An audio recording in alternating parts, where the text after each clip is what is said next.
Hello दोस्तों, solution by PJ में आप सबका स्वागत है। कैसे हैं आप सब? एक बार फिर से आप लोगों के लिए भूगोल का टॉप 10 प्रश्न लेके मैं आ गई हूँ। तो चलिए आज इसका सॉल्यूशन करते हैं। और इससे पहले भी मैंने भूगोल के सेशन लिए हैं, तो आप लोग उस वीडियो को भी पूरा ज़रूर देख लीजिएगा। और आप लोग इस चैनल से ज़रूर जुड़िए। इस चैनल के माध्यम से आपको टॉपिक वाइज भी मिलेगा, टॉप 10 प्रश्नों का इम्पोर्टेंट कलेक्शन मिलेगा हर विषय का, और वो भी फुल डिटेल्स के साथ। तो आप लोग इस चैनल से ज़रूर जुड़िए, चैनल को सब्सक्राइब ज़रूर कीजिए। अब आते हैं आज का पहला प्रश्न पे, जो क्या है देखते हैं। तो हमारा पहला प्रश्न है कि विश्व का सबसे बड़ा द्वीप कौन सा है।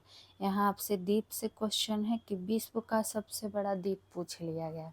तो विश्व का सबसे बड़ा द्वीप जब कहेगा तो कौन सा है, तो ग्रीनलैंड है। लेकिन यही कह दे कि विश्व का सबसे सेकेंड बड़ा द्वीप, ये तो फर्स्ट था ना, लेकिन अगर यही सेकेंड बड़ा द्वीप कह दे, सेकेंड बड़ा द्वीप, तब कौन हो जाएगा, तब हो जाएगा आपका न्यू गिनी। और अगर आपसे यही क्वेश्चन कह दे कि विश्व का सबसे बड़ा नदी द्वीप, यह ध्यान रखिएगा कि सब विश्व में है, ठीक है।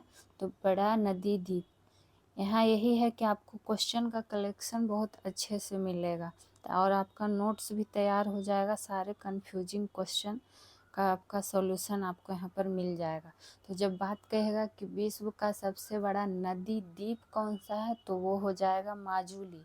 और हिंद महासागर का सबसे बड़ा द्वीप अगर आपसे पूछ दे तो कौन हो जाएगा, मेडागास्कर। तो हिंद महासागर का सबसे बड़ा द्वीप, ठीक है।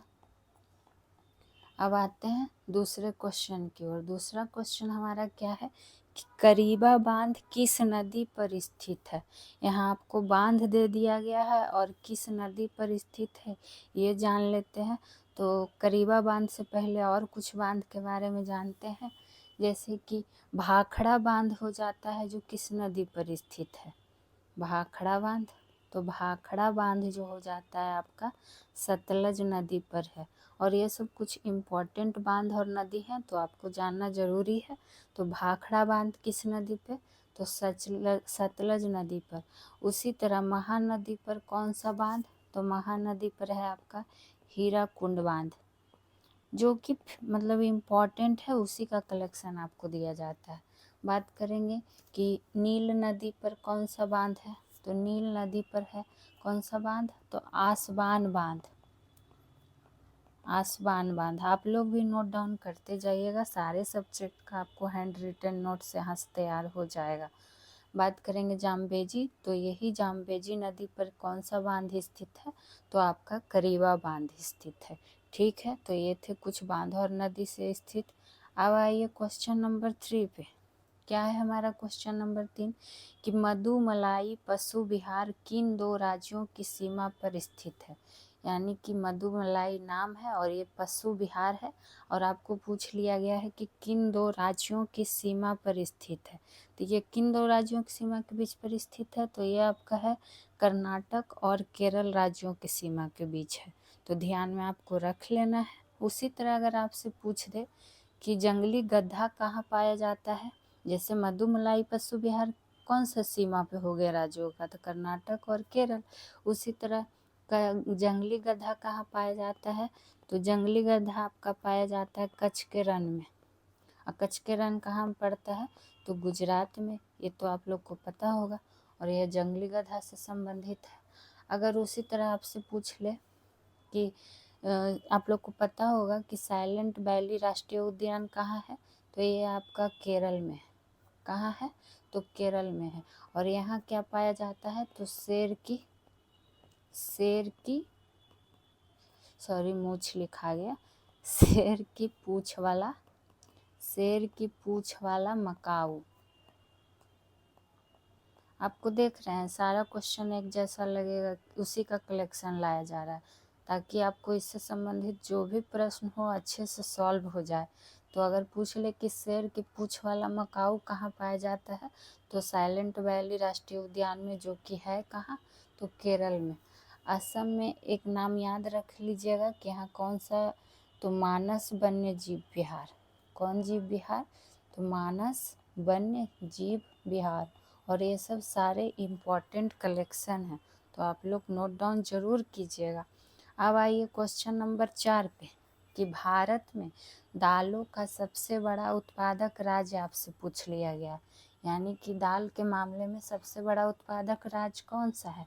तो दाल के मामले में जो है वो कौन सा है, मध्य प्रदेश है। और एक चीज़ में और रखिएगा कि तिलहन के मामले में भी, जैसे दाल के मामले में उत्पादक राज्य है मध्य प्रदेश, उसी तरह तिलहन के मामले में भारत में कौन है सबसे बड़ा उत्पादक राज्य, तो मध्य प्रदेश ही है।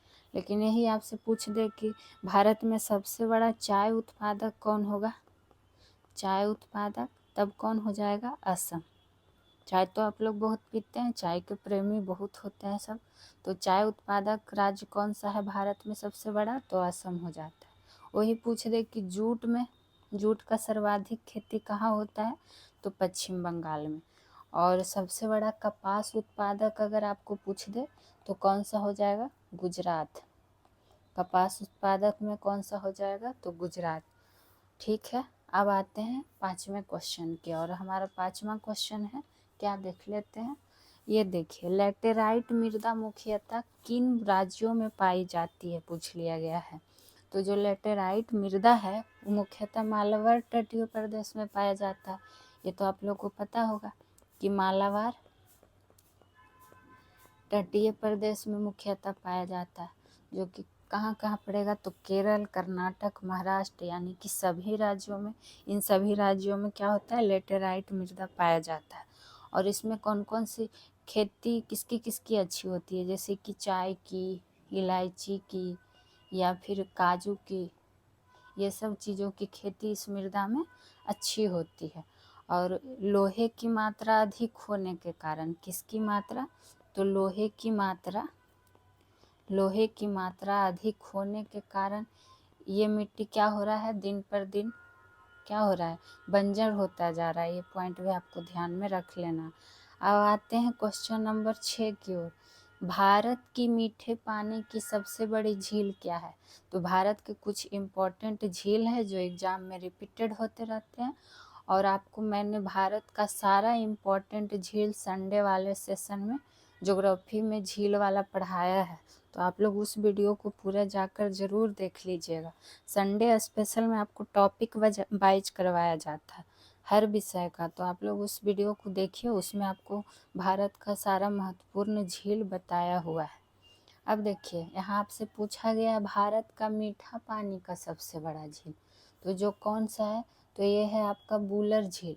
और वुलर झील है कहाँ, तो ये जान लेते हैं, तो ये है आपका जम्मू कश्मीर में। कहाँ है, तो जम्मू कश्मीर में। उसी तरह अगर आपसे पूछ दे कि खारा पानी की सबसे बड़ा झील, तो चिल्का झील। तो खारे पानी की सबसे बड़ी झील कौन हो जाएगी, चिल्का झील। और चिल्का झील कहाँ है, तो उड़ीसा में है। ठीक है, उसी तरह गोविंद सागर झील क्या है, तो गोविंद सागर झील है जो भारत की सबसे बड़ी कृत्रिम झील है। ये सब सारा पॉइंट आपको उसमें लिखवाया पढ़ाया गया है, तो आप लोग उस वीडियो को ज़रूर देखिएगा। तो सबसे बड़ी कृत्रिम झील कहेगा तो कौन है, गोविंद सागर झील। उसी तरह लोनार झील कहाँ है, तो ये आपका है महाराष्ट्र में। ठीक है, और ये क्रेटर झील है, क्रेटर झील है, इसको ध्यान में रख। क्रेटर झील का मतलब क्या हुआ कि जो ज्वालामुखी क्रिया से निर्मित झील है वही हुआ क्रेटर झील, और वो कौन सा है, लोनार झील, जो कि महाराष्ट्र में है। तो आप लोग प्लीज़ उस वीडियो को पूरा देखिएगा, आपका एक भी क्वेश्चन नहीं छूटने वाला है। अब आइए क्वेश्चन नंबर 7 पे। कल्याण सोना किस फसल की एक किस्म है, यहाँ आपको फसल का किस्म पूछ लिया गया है कि कौन सा फसल का क्या क्या किस्म होता है। तो ठीक है, तो देखिए, कल्याण सोना जो है वो किस फसल का किस्म है, तो ये गेहूं का है। तो गेहूं का और भी कुछ है जो बार बार पूछ लिया जाता है, एक तो हो गया कल्याण सोना, और एक होता है सोनालिका। देखिए, सब सोना से ही जुड़ा हुआ है, यानी कि गेहूं उपजाइए और सोना ही सोना पाइए, ऐसे याद रख सकते हैं। तो सोनालिका, कल्याण सोना, सोना, और एक सिर्फ अलग हो जाता है अर्जुन, ये सब किसका किस्म है, तो ये गेहूं फसल का किस्म है। ठीक है, उसी तरह से धान का जो बार बार रिपीट होता है किस्म, वो कौन कौन सा है, तो जया है, पद्मा है, पूसा है, सुगंधा 5 है। ये सब लड़कियों का नाम यहाँ पर नहीं है, धान का किस्म का नाम है। तो आप लोग नाम ही समझ के याद रख लीजिएगा कि धान का कौन कौन सा मुख्य किस्म है, उसको ध्यान में रख लेते हैं। उसी तरह चाय का कभी कभी आपको पूछ लेता है कि ग्रीन गोल्ड, तो ग्रीन गोल्ड किसका किस्म है, तो ये आपका चाय का। और चावल आप लोग जान ही रहे हैं कि भारत का मुख्य खाद्यान्न फसल है, सबसे ज़्यादा खेती चावल की ही होती है। ठीक है, अब आते हैं क्वेश्चन नंबर 8 पे कि जैविक कृषि को प्रोत्साहित करने तथा उत्पादन बढ़ाने से संबंधित कौन सी क्रांति है, यानी कि जो जैविक कृषि है उसके लिए पूछ लिया गया है क्रांति। तो ये कौन सी क्रांति है, आपका है सदाबहार क्रांति। बात करेंगे कि इंद्रधनुष क्रांति किससे संबंधित है, तो देखिए इंद्रधनुष क्रांति जो है ये कृषि संबंधी समग्र क्रांति, कृषि संबंधी समग्र क्रांति से संबंधित है। कौन सी क्रांति, इंद्रधनुष क्रांति। मतलब कि जो नवीन कृषि नीति में निर्धारित हुआ है वही है इंद्रधनुष क्रांति। भूरी क्रांति किससे संबंधित है, तो उर्वरक से, उर्वरक उत्पादन से। उसी तरह हरित क्रांति किससे संबंधित है, तो खाद्यान्न फसल से। और भी क्रांति आपको हम पहले भी बताए हैं। तो आपसे यहाँ पर एक सवाल है क्रांति से ही संबंधित कि सुनहरी क्रांति किससे संबंधित है। कौन सी क्रांति, तो सुनहरी क्रांति किससे संबंधित है। आप लोग इसका जवाब कमेंट सेक्शन में ज़रूर दीजिएगा।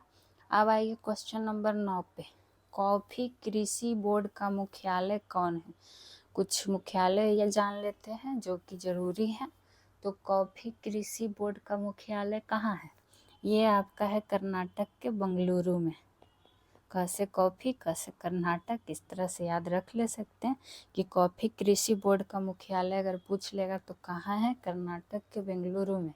उसी तरह अगर आपसे पूछ ले कि रबर बोर्ड का मुख्यालय कहाँ है, तो कोट्टायाम में।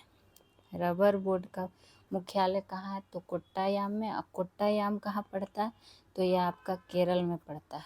उसी तरह गुंटूर, गुंटूर कहाँ है, तो यह आपका है आंध्र प्रदेश में। और यहाँ कौन सा बोर्ड है, तो यहाँ आपका तंबाकू बोर्ड है। तो तंबाकू बोर्ड कहेगा तो कहाँ है, गुंटूर। और गुंटूर कहाँ है, तो आंध्र प्रदेश में।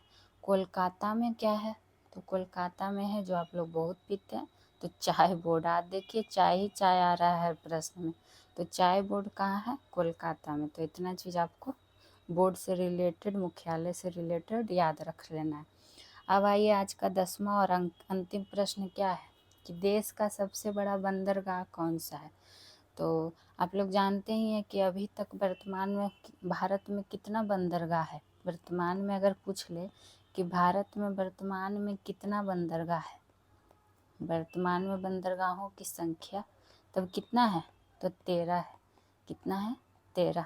ठीक है, यही पूछ लिया गया आपसे देश का सबसे बड़ा बंदरगाह। तो देश का सबसे बड़ा बंदरगाह कौन सा है, तो मुंबई है। लेकिन अगर आपसे पूछ दे कि सबसे गहरा बंदरगाह, तो सबसे गहरा बंदरगाह कौन सा है, तो विशाखापत्तनम। वही न्यू मंगलौर की बात करेंगे ना, तो ये आकार की दृष्टि से अपेक्षाकृत छोटा बंदरगाह है। प्लीज़ आप लोग इस चैनल से ज़रूर जुड़िए, आपको यहाँ पे बहुत अच्छे से बताया जाता है सॉल्यूशन एकदम फुल डिटेल में। चाहे आप किसी भी विषय का क्यों न मतलब नोट्स बनाना चाहते हो, और अगर आप किसी भी एग्ज़ाम की तैयारी कर रहे हैं तो इस चैनल से ज़रूर जुड़िए। चैनल को सब्सक्राइब कीजिए, लाइक कीजिए, शेयर कीजिए।